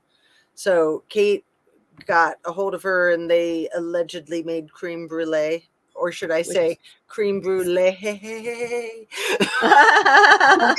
To me, it's really significant, because to me, that was her her whole alibi, and she didn't have anything else to say. Like in real life, you'd be like, well, we did this and we did that, and then we sat down and ate, and then we were hanging out with the dogs. You know, you would have more to share than just, it seemed to me that she was hanging on to that E of the creme brulee because she had nothing to say after it. And she didn't realize that she needed to have something to say after it until it was coming out of her mouth, and she was kind of like going, oh shit, what do I say? Right. It just really struck me. It always has. And so I always want to make a point of how suspicious just that one hanging on to that E for an hour and a half or however long it was a long of course time. I'm exaggerating. But so then Mags rode with her in the car, which again, that would probably be illegal in California. Kiely being 16, she's probably not allowed to have a teenager in the car with her without an adult. That she allegedly got to the party and then left with her boyfriend 10 minutes later. And, you know, to me, that sounds like a setup. That sounds like she did what she set out to do, which was to get Kiely to the party. So it's a theory that I think may hold water. That it was a setup, that Kiely was supposed to get to that party. You know, the friendly fights, I think a lot of people are very hung up on Sammy's delivery in the interview with Tony Dodge when she says that thing about how, well, sometimes people fight over who won, but not that night. And that smug look on her face. And then she says, doesn't she say it twice? Not that night. Yeah. Really weird. Like, oh, if he would have only asked her, what do you mean? I know, he was not a good interviewer. Yeah. So there's so many times in the interview I just wanted to smack him. Yeah, I know. And also because he's such a perv, it was just full of contradictions. You know, and at one point she's saying she was getting frightened because the party was getting out of hand around about 10:30, but then she wanted to stay later. You know, I mean, it was just full of absolute. I mean, yeah, and then you could tell she was struggling at points because she was, you know, when you're telling the truth, it just flows. But when you're lying, then she was starting to get caught up in. You could see it. You could see it in her face, you know, in her eyes, you know, at points. And there was actually a bit of aggression there as well that she was showing, which I don't think that she was really aware of. Isn't it strange, you know, that, I mean, maybe because, you know, my whole life is about crime and not committing it, obviously. Right. But it always really surprises me that people don't realize what they give away, you know, when they're talking. That's exactly right. So she gave a lot away. I think it was just 2 days ago that Squirrels on Fire had Megan call in. Are other people familiar with that? So Megan called into Squirrels on Fire live, and she was saying that she had a connection to Ickmael, that Megan had a connection to Ickmael, and that she helped set up the interview, but then Sammy ended up with Tony Dodge, and she was like, I don't know how that happened, but I just she said that before. I found it so intriguing about Ickmael and Tony Dodge and Megan and Sammy. You said that in such a kind way. Yeah. It's so intriguing. It's very interesting. I am very interested in why the connection between Megan, Sammy, Ickmael, and Tony Dodge. So I'm interested in that because Megan. But now I've just mostly been after Megan's manic. I thought she'd gone quiet. So has she kind of come back out? She came out a couple days ago on this. Are you familiar with Squirrels on Fire? No. That's the name of the true crime channel. She's actually great. She's just kicking some butt right now. Well, hold it. I want to say something about that since it's my channel. Would I endorse it? It is your channel. I think no. I respect your opinion, but I've been watching Squirrels on Fire a little bit because my moderators have been sending me, including you, and you've been sending me some stuff saying, hey, you have to check this out. I think she was doing a pretty decent job. I was talking about this with CCTV last night. I'm just going to be quite frank about it. And I think, I have a lot of respect for her. She's working really hard. I just want to say that. I think she's one of the channels I was referring to in the beginning. I think she's taken a turn that's a little bit off base. And she was saying that she had talked to another person her name is Squirrel something else. I can't remember. Squirrel Girl. Yeah. And hi, Squirrel Girl. She's been, a subscriber. I think of this channel. She's commented a lot anyway. She's been part of chats. And she commented that, Squirrel Girl at this point thinks she's a loose cannon. And I just want to say I kind of feel the same. So as always, I encourage you to watch things for yourself. Everybody use, discriminating judgment and check it out. But really, don't just buy everything that people are saying, including us. I mean, like I was saying, CCTV is really good about bringing receipts.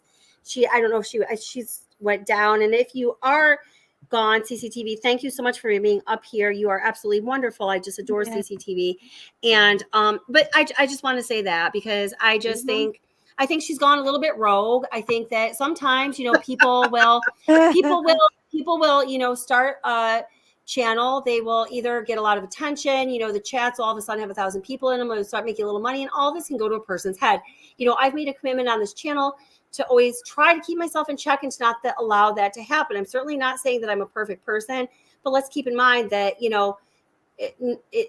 that's something that can happen. So that's all. I just want to say that. Right. Yeah. Well, and don't you have like over 20,000 subs, Kelly? I do. Yeah. 22,000. Awesome. Thank you guys. Awesome. Yeah. Congratulations. So, thank you, darling. And well deserved. Oh, thank you. And I appreciate that. I think it's important to kind of hold, reserve judgment and be slightly suspicious of everybody, of all of us, all the time. And we can even be well-intended, but have bad information or, I just feel like we always have to keep a close eye on ourselves and each other. So I appreciate that. Thank you. Yeah, that's right. And then the Rockway says nothing wrong with workshopping some theories as an intellectual exercise, right? And hey, man, I think that's exactly right. But when you start to go on, on YouTube and say, hey guys, everybody, I'm going to get a gag order soon. Make sure that you record this. I'm going to get a gag order because what I'm saying is so on point and so important. I feel a little that hurts me a little bit. I don't like that personally, that's just me. So Prosser Gang says receipts matter. Hell yeah. Thank you, Prosser Gang. And thank you for always bringing the receipts. And so yes, stepping down from the soapbox. Kelly M says, agree, way out there. Yeah. And and I'm not saying Squirrel unmonetizes Fire. No. And I'm not saying anything bad about Squirrels on Fire. I've watched some of her stuff before. I think she kind of made this turn and I admire what she does. And I think she's got a lot of passion there. And I think she's definitely working hard. But what I just said. And hi, Marie Morris says, I agree. And then TF says, I just want to read a couple comments here. Whoops. Watch I the was just obsession. Yes, amazed. keep an open mind all around for sure. I think I was amazed that she had come into Yes. the chat. And is Kevin still here? Because the night before that, I think it was that Zanime came into his chat. Nope, I left. Like, you left? Nope, I'm not. Okay. I left. Didn't Zanime come into your Yeah, chat? she came in. Yeah. Oh, yeah. Yeah, she came in the live. Wow. Yeah, and she said the same thing that and somebody was saying, it's not really her. No, it was her because she said the same thing that she always says. She says the same thing every time. Yeah, She either comes in the she comments or does. comes in the live. But why did Yeah. they both Yeah. resurface? You guys like, don't know what in you're the talking same- about. You guys need to do your research. It's like, yeah, we have. She got out of her ball and part of it. chains, probably. That's probably what happened.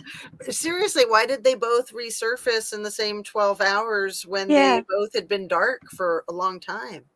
Mm. That's curious. Timing is everything. It is. But There are- sometimes people just there are get no bored and they can't handle coincidences. themselves anymore. Oh my gosh. Well, so. she got blasted too when she came in. It was kind of funny. It's like I everybody wish jumped that on. She Megan didn't would stay long. come back into one of your panels, Kelly. I thought you Oh, did God. so well interviewing her. Yeah, you Thank handled you. it Well, so I well. give a lot of credit to Ara and Suspicious. They were up on panel 2. They also, did a really good job. Suspicious brought out her inner Camille Vasquez. It was pretty awesome.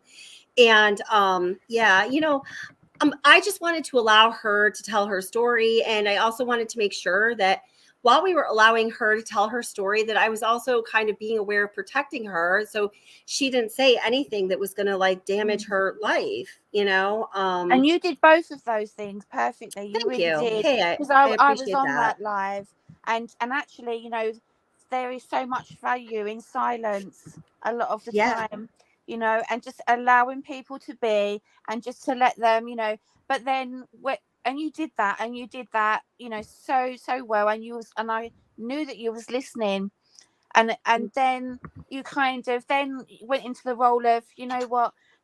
It got on for a little bit then, hadn't it? And she was kind of getting more and more manic, but you managed to just kind of rein her in, and then very politely, kind of see her out. And but it was done in a very managed in a very kind way, and I think we all saw that and we all appreciated that, because I appreciate that. Thanks. we do have a responsibility, don't we? When you put yourself out there, you have a responsibility for others. And and to check your facts, and to and to be kind, and to do the right thing, and so they would have. I'm pretty sure there are creators out there that will take advantage in that situation, but you didn't, and you held. Yeah, you did it really well. Hey, thanks. I really appreciate that, because I know also in the chat that evening there was a lot of people in chat. It was like a 7-hour live, which was stupid, but people are like, you need to ask this, you need to ask this. Why the hell aren't they asking any questions? Unsubscribing. I was like, okay, well, bye. I was like, someone to rescue Kelly, because it's been going on for hours at this point, hadn't it? Gosh. I mean, I think it was. Oh, I was thinking, oh my gosh, you're gonna probably faint or something. It was a little rough. And DC Primetime reminds us: is it kind? Is it helpful? No. Oh my gosh, you're so funny. But listen, guys, it is 10:30 now, and I've been trying to get better about getting a good night's rest, because as many of you know, I just had a really nasty case of COVID, and I'm still trying to recover for it. So let me just let each of you guys say, a final, whatever you'd like to say. And then I would love to have you guys back and pick this up in a couple evenings if you're so willing, because there's a lot more that I want to cover, but I always kind of overplay on what I'm going to cover in a live stream, because once we get talking, there's so much to discuss, that we can only fit so much into so much time, right? Well, as the smallest, and I'm very humbled to have been on the panel this evening with you all. So I'm going to say goodnight to you all. But thank you. Thank you, Haley. I appreciate you coming up. Thank you so much. You're awesome. Yeah. So good night, everybody. Awesome. And everybody, please check out Haley's channel, At the Scene with Haley V. The mods have been dropping the links in chat. And also Justice A through Z, all creators up on panel this evening. Kevin Neese and the Bullshit Detectors. And then CCTV, my girl, was up a little while ago. She had just stepped down. Everybody, please go check out their channel, subscribe. They're wonderful. And yeah, spread the love. Thank you, Is everybody. DC Thank you. Primetime, does she have a channel too? Oh my God. And of course, DC Primetime. Yes, yes. Geez, I'm sorry, honey. Yes, DC Primetime. Yes. So, Kevin, what do you have to say in closing, my friend? Let me just run one thing by you before I take off. This Please. is something that somebody suggested to me that wanted me to ask you guys. Would it be possible that maybe Lindsay had a drug debt? And possible. Kiely was the message. Wow. And my God, I somebody, never thought Is that somebody code? Kylie starting was with the name S was the hitman. Say that again. I didn't hear it. Who was a hitman? Did you say Kylie was the Everything's message? kind of breaking up. I'm sorry. Yeah, Did you Kylie was say- the message, and a certain loudmouth girl was the hitman. I don't know what the Maybe is message involved means. with. I'm missing something. Okay, so if you have a drug debt that's big enough, the person to whom you owe money might send you a message by harming somebody or something that you care about. Thank you. Okay. Yes. Yeah. Yes. So, I mean, I've got to say this, Kevin, theories or ideas like that, a couple weeks ago, I would have straight up completely rejected, but things are just getting weirder. I don't know. Yeah. Yeah. So It's just something somebody wanted me to ask, so I figured I wanted to see what you guys thought about it. Can I'm thinking with all this cartel stuff, I mean, who knows? What's going on. Yeah. Can Who I make knows? a Yeah. request, Kelly, from your viewers? Sure. For anybody who wants to do some sleuthing. I have been trying to find information on Anthony S. Neiman, Tony S. Neiman. That's the stepdad. That's Lindsay's current husband.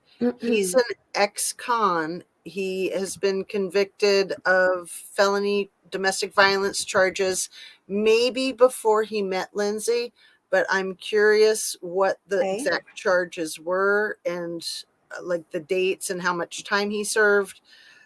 He's lived in Las Vegas, Nevada, Incline Village, Nevada, Reno, Nevada, and Truckee that I know of. So, at first I didn't think anything of that. And I just wanted to be respectful and not pry.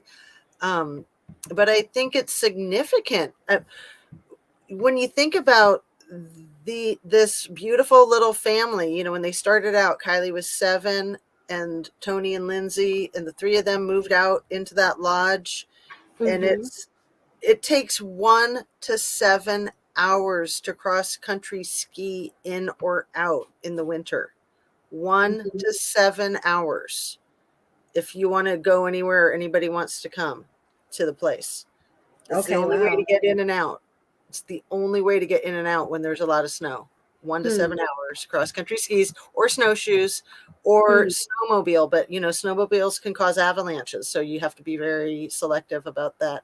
Anyway, the isolation factor, it's almost like The Shining. I was just saying that when you were saying that. Wow. Yeah. And I'll tell you, I ran this case by somebody that I know, Kevin, who is in law enforcement. And I did not describe much of the case at all before they said exactly that. And I was just like, oh my God, Wow, that's crazy. And then, I have 4 children and I love babies so much. And I know how time consuming and stressful it is also. And I just think about having a baby and an 8-year-old and a lodge that you have to keep spotless because you have paying guests coming to visit. And it's hard enough to keep your house livable when you have a baby and an 8-year-old. Right. I mean, it's just a constant battle. So, I've often wondered about that. The stress for Kylie, having to keep everything so neat and tidy. And I'm going to guess, this is pure speculation, that she did a lot of caretaking for her little brother because her mother and father were so busy doing so many things at the lodge that that she would possibly be like a babysitter. And there's nothing wrong with that. I'm just trying to get a full picture of what was going on for her growing up. You know, it's always struck me just the isolation, being out there and being homeschooled, and not to say anything negative about homeschooling whatsoever. I think homeschooling is awesome, but I think having friends is awesome too, especially for kids. And and so it just, even just in the sense that she wasn't as socially adept to know if these people were tricksters, right? Right. To That's a good know that point. you can't trust anybody, to know that your best friend can be your worst enemy, right? Yeah. So anyway, so yeah, if Yeah, anybody, plus she was kind of young too. I mean, even though she graduated. Yes. she was very She's young. still only 16, Can I address some of the questions that I saw in the chat? Yeah, go ahead. About you know, people were just putting forth the question of could she have been suicidal? Could this have been her self-harming? And I like to keep an open mind to anything, but I am somewhat of an expert in suicidal ideation and suicide attempts and such. The motivation that she had to finish school early, having just gotten her driver's license, having just gotten her own car, having had a job where she had her own income, and having had a new boyfriend. It's my understanding that she'd been dating Nate for a couple of months, and that it might have been rocky, but that they had been dating. She was going to be starting college in the fall.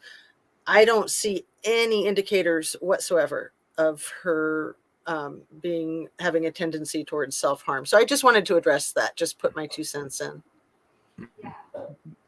I agree. I totally agree.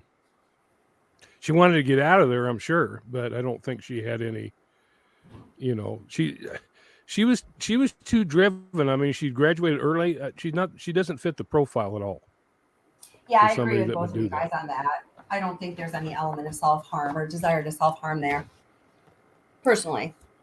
You know, at first, I didn't think that Jagger and her being broken up or on and off again had anything to do with anything, but it's my understanding that they started dating about 2 years ago, and then they started breaking up about a year ago, and that they might have hooked up even less than a week before her disappearance, and also that she had started dating Nick. She had started dating Nick a couple of months prior to the disappearance, and that she might have broken up with him too, but that they were hanging out at the party that night or intended to.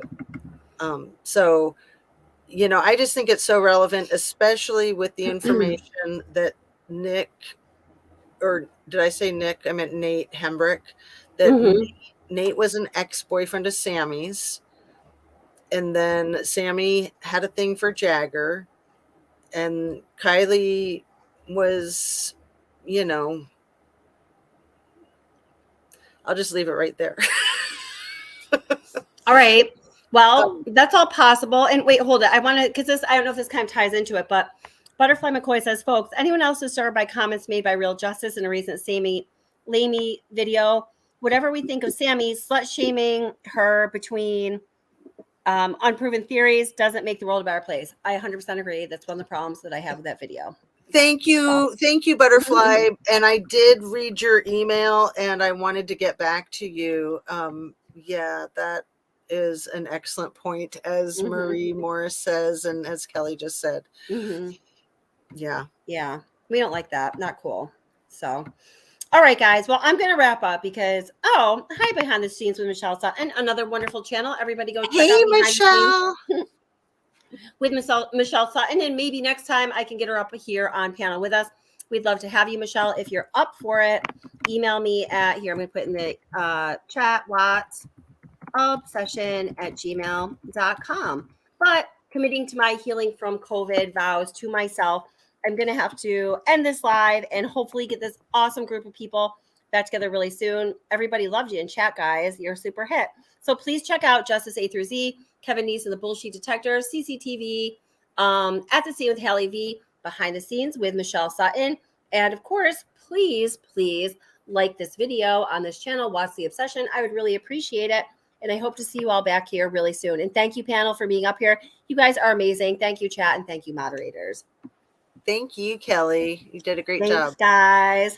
Thanks to everyone in Kevin. chat and everyone watching. Yes, awesome. Thank you so much, guys. Love you. I don't mean to end abruptly, but I got to get over this COVID lag. So, yeah. All right, guys, we're going to keep looking. We're going to keep looking into what is going on, and we are going to do our very best to find justice for Kiely. So, thank you, Zena. I'm Thank you, so Kevin. glad you're on this case, Kelly. Oh, thank you, darling. Right at You the too. start, I thought, oh, I wish Kelly would be interested in this case, and I didn't know that you would be. So it's just fabulous. Yeah, it's taken over the Watts content, but that's okay. That's okay. The Watts, and by the way, those of you who are waiting for more Watts content, it is in the works.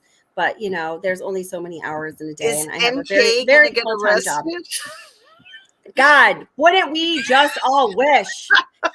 So I'm going to close with this. Patty Cake says, do this panel soon again, please. Hey, Kevin, would you email me at wattsobsession@gmail.com so I have your email? Sure. Putting it in. Awesome. No problem. All right. Thank you, darling. Thank you for everything you contributed. My connection is horrible. Oh, I'm sorry. That's all right. It's probably someone trying to take you down, Kev, you know. No, it's I'm operating on a hotspot, so. Oh, okay. I got ya. And we will find justice for Kevin too, if need be. So, all right, guys. Who was the gentleman? Was it allegedly innocent that was on a panel with you and Kevin a few days ago? It was just allegedly. That's what his. Yeah, I don't know where he is. Yeah. Allegedly, yeah. So is allegedly innocent a different channel? Yes. Okay, thank you. Yeah. Yep. I'm so glad I asked. He'll be back soon too. So, all right, guys. He's great. He's wonderful. So, all right, love y'all. Be safe, and we'll see you again soon. All right. Thank you, all Kelly. Right, take care, guys. Thanks, everybody. Bye.